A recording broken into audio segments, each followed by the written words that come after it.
Welcome back to the video course on Soft Skill 1. Yesterday, dear students, we started with the basic introduction of the subject and covered various topics such as what are soft skills, the definition of hard skill and soft skill, a comparative study of the above two, the importance of soft skill, why are we learning them, common types of soft skill, and the benefits of soft skill. In this lecture, we will begin with the integral parts of soft skill. The integral parts of soft skill include the following. The first is self-management system. It consists of a self-management system taking responsibility, task setting, prioritizing, and time management. So by self-management, we mean all those activities that help an individual to refine them in terms of their schedule, their plan, their initiative, and how personally they organize themselves for their day-to-day tasks. Next comes critical thinking. It includes logic, imagination, risk, accepting nothing, and questioning everything. Accepting nothing. It means you just not take anything because it has been told to you. Instead, you focus on the reason behind, teaching your own conclusion and also reaching it through analysis. Being prepared to change that conclusion in the light of emerging evidence. So if there is something that you find out that okay, this statement is not valid as per what you have gone through, then you try to validate and then reach out your own different version of conclusion. Example, the world was flat until we discovered it wasn't. Very true. At the minute we believe it's a sphere, then we actually validated the point and got to find it out. Before this, no one questioned the theory. That is where critical thinking comes into play. Similarly, we have another part, that is reflection. Reflective practice is triggered with the help of self-assessment questions like, what am I trying to do exactly? Why am I doing it? What went well and why? What went less well and why? And how could I do better next time? These are the questions that will arise in your mind when you look back to what was the root cause of the problem? How did the things started in the first place? And getting the answers of these questions will also help you find out the root cause of the problem. Next we have communication and interaction.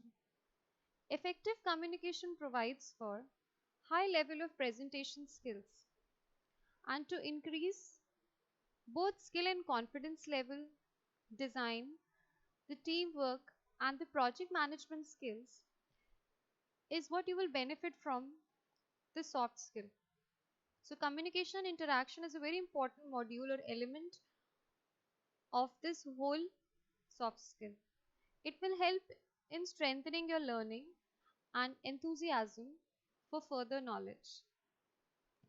Also, effective listening and writing helps you to cater the various purposes that you have to fulfill in terms of producing your technical work, in terms of your conversations, and in reflecting your performance.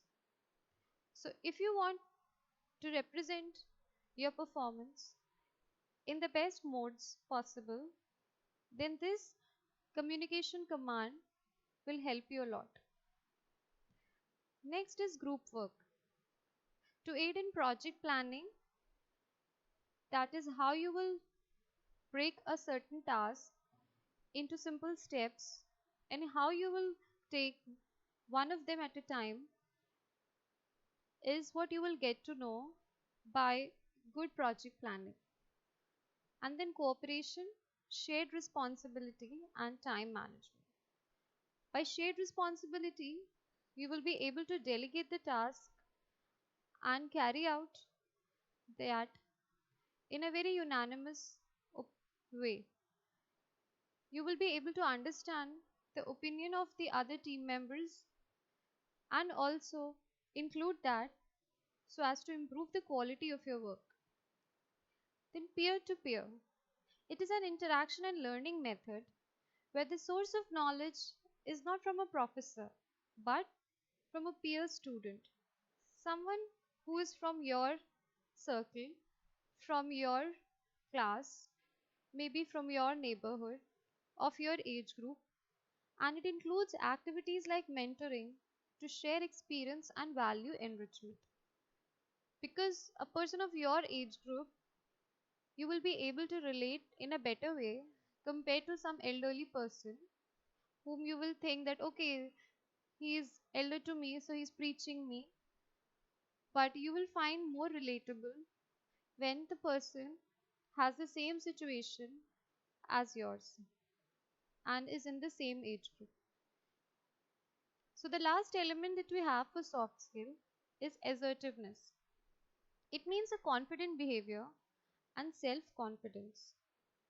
It includes the following: subjective attitude towards self, that is to own the claims.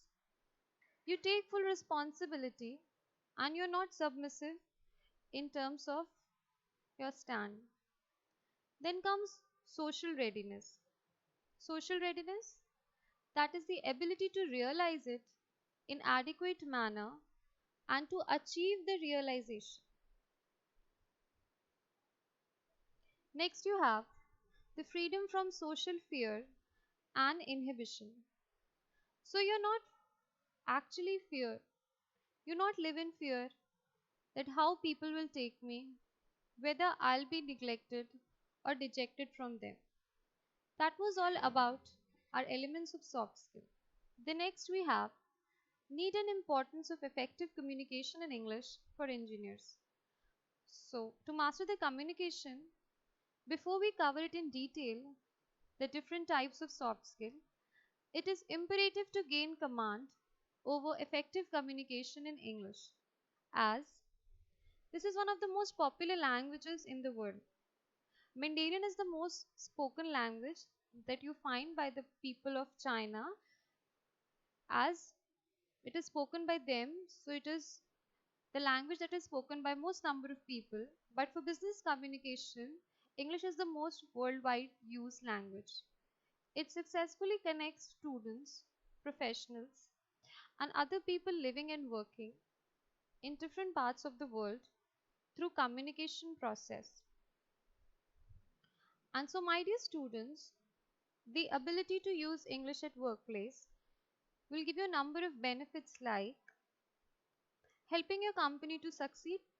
Definitely when you are able to represent your work in a better way, you are able to be an active member in a team, go for good teamwork, then your company will succeed. Then building trust with colleagues and clients. So if you have better communication skills, then people will have confidence, they will gain trust, they will be able to interact with you, they will feel that okay, they are being heard and understood by you. So definitely you will have long lasting relationships with them. Then building and improving international relationships with good communication in English, as you are not having clients from your domestic region but also from abroad in other countries. So you will also have good skills and good interaction, good relationship building with them. And there might be cases where you're not working on a project that is domestic in its complete sense, but it also involves people from other parts of the world working on various parts of the certain project. So you will also have to include them, their work share, and their part in your work. At that time, the coordination can be done in a very convenient way if you have good command over language. Then enhancing your skill sets and make command higher pay. So if you are having good skill set, then you can be not the seeker, but the one who is actually on the upper hand in terms of your demand. You will be the one who will be asking, no, in as I'm having so and so skills, I am very good in terms of my communication interaction skills, then I will not settle for anything less than this certain value. Then enhancing relationships through cultural understanding. Language is the common barrier that we have in terms of interaction, and thus we are not able to understand the other person's culture. So if you have a good knowledge of the common language that both of the candidates from the domestic land, or from maybe suppose your mother country India and maybe some European country Italy, if they both have this knowledge of the common language and you are good at it, then it will be easy for you to understand their culture by communication and also enhancing the relationship. Now the various types of English that we have are ESP, that is English for specific purposes. For specific purposes, we mean that they are related to a particular set of training or particular technical activity or anything, and they are domain specific. Then we have EAP, the English for academic purposes. All the English that you use in your write-ups, whether it is science-based, art-based, or for your official work, that is the English for academic purposes. Then we have EFL. EFL is English as foreign language. So the language that the people of India, to them this is a foreign language. This is not our mother tongue. But for the people of Britain, this is their mother tongue. So for Indians, English is EFL. That is, it is what we learn as a foreign language. And then we have ESL. ESL is English as a second language. When a certain foreign language becomes so popular that people have maximum command or confidence on it just after the foreign language, then you call that EFL as ESL, that is English as second language. So for Indians nowadays, I believe after their respective mother tongue, because of the region they belong, the next ESL is English. Then we have ESOL, English to speakers of other languages. So suppose any country like China, their language is Chinese and they also speak Mandarin. So to them, English, if they are not related to the business world, is not a native language. And if they move out to some country, maybe Britain, and even if they copy the accent, then they might not be able to converse in the way a British citizen might interact. So then you can identify that to them the language is ESOL, that is a language spoken by the speaker of other language, because they will have a touch of their mother tongue in this language that they learn. These are the various types that you have. Now coming to the language that you have to take as technocrats or in your technical professions. So the English that is used by people in communication in the technical field is called technical or professional English, and that falls into the ESP category. ESP, that is English for specific purposes. And under ESP category, it is used to give procedures, deliver methods, impart training, presentation, communication, and giving clarity. So whenever you have to explain the steps for doing something, suppose you are writing a program in C to run a particular matrix to enter the row and column elements. So the algorithm that you will write before writing the command in C language, that algorithm is ESP, that is English for specific purposes, and giving clarity regarding all sorts of work compilation in the professional world. Now, as a professional, one must be having the practical demands of their job, which is different from the core subject knowledge. I believe you all must be agreeing to the statement that not only the core subject or domain information, but also how to access, how to produce further content regarding that basic information is very much required in terms of the professional business world that you will be soon entering or you dream to be a part of. Example you can see, as a member of R&D team, suppose that you have done some research and added a new feature in your company's product. So maybe that you have worked on some Android phone technology and then you have updated and added a new voice recognition system in that phone. Your contribution is useless until and unless you give your presentation regarding it. So first you have to produce your work before the team and then they approve of it, and then further this design could be included. This is where the professional English would help you in. If you have good command over it, then you could explain your work in the best manner and people will be able to understand your addition, your research.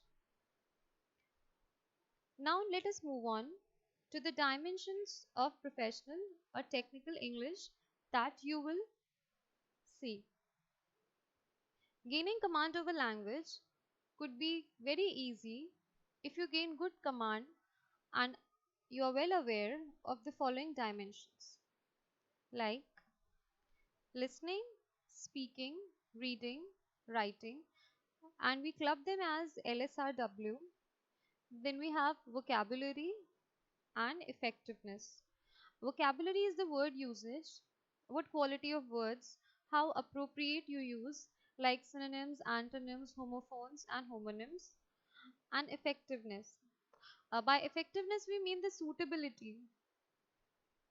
How appropriate is the usage? So, vocabulary is the club or the whole pool of words, and effectiveness is how appropriate or best suited is your word selection or your choice of words. Then we have proper understanding of them will help you in the academic and professional area for your growth and progress. Failing in the correct grammar and vocabulary usage will also reflect your inability or lack of interest. So if someone is proofreading a document written by you and there are errors in terms of your grammar, vocab, then you will be taken as someone who is a very careless fellow, who doesn't pay attention to the work you do.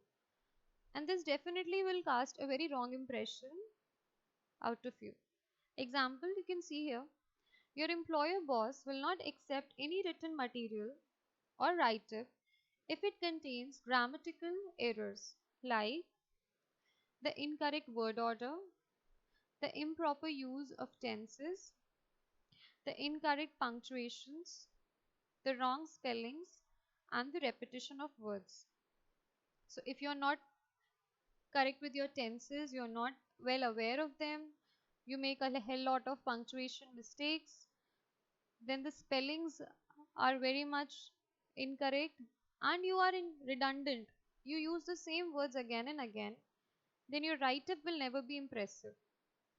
So using these dimensions in the best way, having good knowledge of them and implementing them in the right manner is very much important.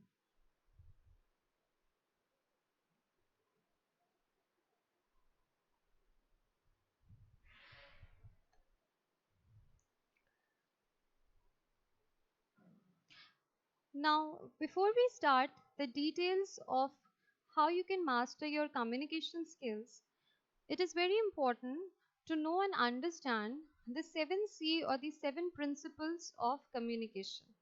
Now the 7 C's of communication are: C for completeness, C for clarity, C for conciseness, concreteness, courtesy, consideration, and correctness. Now we will understand them one by one. The first communication C is C for conciseness. In communication, it means one should stick and keep it brief. The audience does not want to read 6 sentences when it could be said in 3. So the main aim is to use the least number of words possible and to make your content as short as possible. So try to delete the unnecessary words and sentences. Do not repeat the points many times in different ways. Like, you should avoid to be redundant in any way. For example, you can see here, instead of writing due to the fact that has 4 group of words, you have only because, and it has the same meaning. So in place of due to the fact, we are writing because. Then in place of alternative choices, we have alternatives. Final result is nothing, but it can be replaced with just result, because the result is always final, right? Then in as few words as possible, you can replace with concisely, or with the minimum possible words, you can write simply concisely. This is how you can delete the number of unnecessary words and make your paragraph or your writing or your communication words to minimum. Then you have courtesy. It involves not only being aware of others, but also their feelings. Courtesy starts from the simple you attitude. Now, what is this you attitude? By you attitude, we mean that you are talking keeping in mind the receiver. How the receiver will take these words, what the receiver would like to hear, how your words can make the receiver feel that you are thoughtful, you are understanding, and you are reflective. You are not bossy or commanding. This you can show by keeping a you attitude.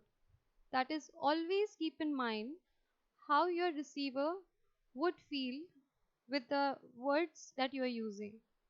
For courtesy, one can be sincere, thoughtful, and appreciative. Remove the words or expressions that hurt, irritate, or insult.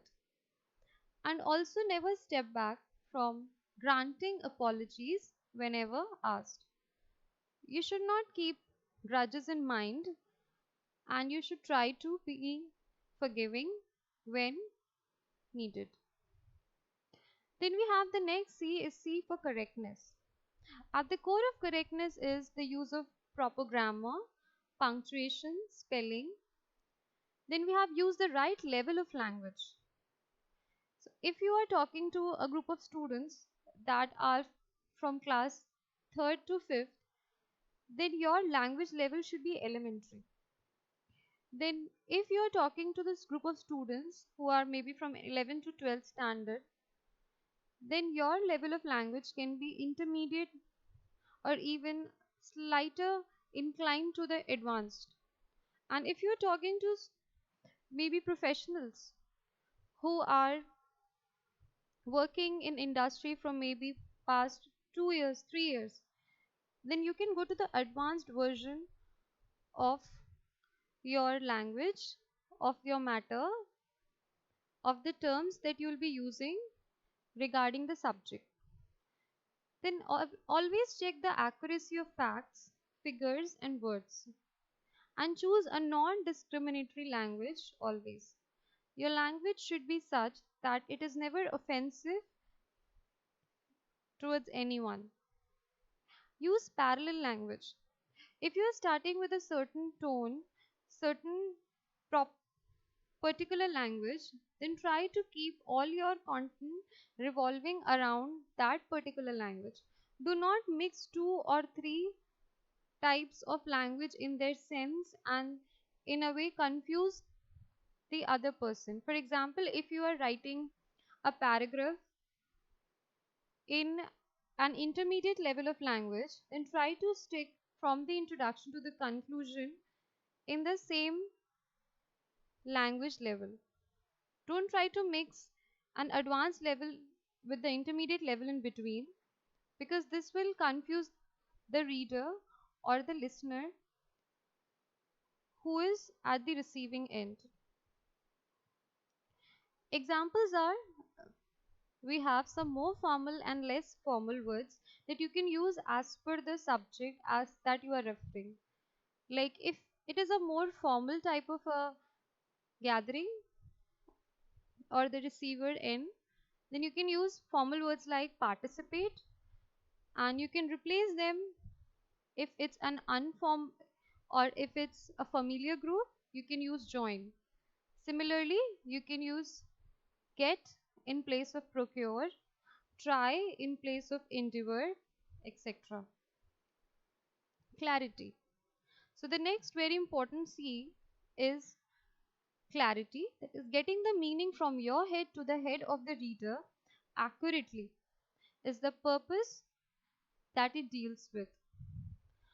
What was your intention should be conveyed in the exact sense to the receiver. And for this, we should use short, simple, and known words. We should not use very superfluous or difficult words or vocabulary. Make sentences and paragraphs by unity of idea in a sequence.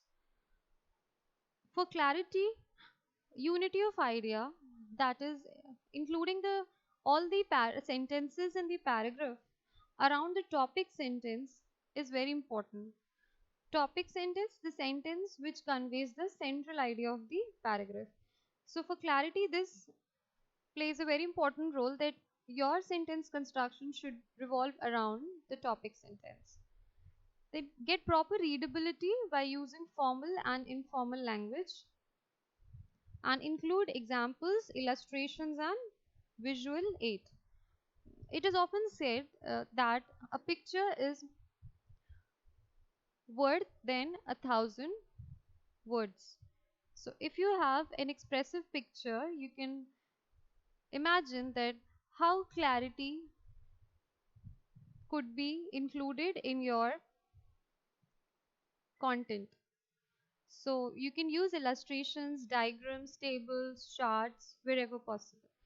Example, use simple words like in place of subsequent, you can use later. In place of accede, you can use agree. Endeavor can be replaced with try, and disclose with show. So the meaning here remains the same, just you have simplified the words that you were earlier using, and this will help to the audience or the listener or the receiver in getting a more clear sense of the message that you want to convey. Next we have C for completeness. So business message is complete when it has all the facts the reader or listener needs for the reaction. As one tries for completeness, the following points should be taken care of. For your message to be complete, to be delivered in a way that it makes full sense, you should try to provide all the necessary information. And how you will do this? By answering the 5 W's. Any information, if you want to be complete in its sense, then you need to include these 5 W's, that are who, that is who is the doer of the action, about whom are you talking, what what is the idea behind this, what is the subject matter that it relates to, when when was the time, when does this thing happen, where, the place where the thing happened, and why. Why are we talking about this? What is the purpose behind this? Answer all the questions asked and give something extra when desirable. Before the person asks for doubt, try to include all the possible answers in your content which would arise in the mind of the listener at the other end. That's all in this video. Thank you.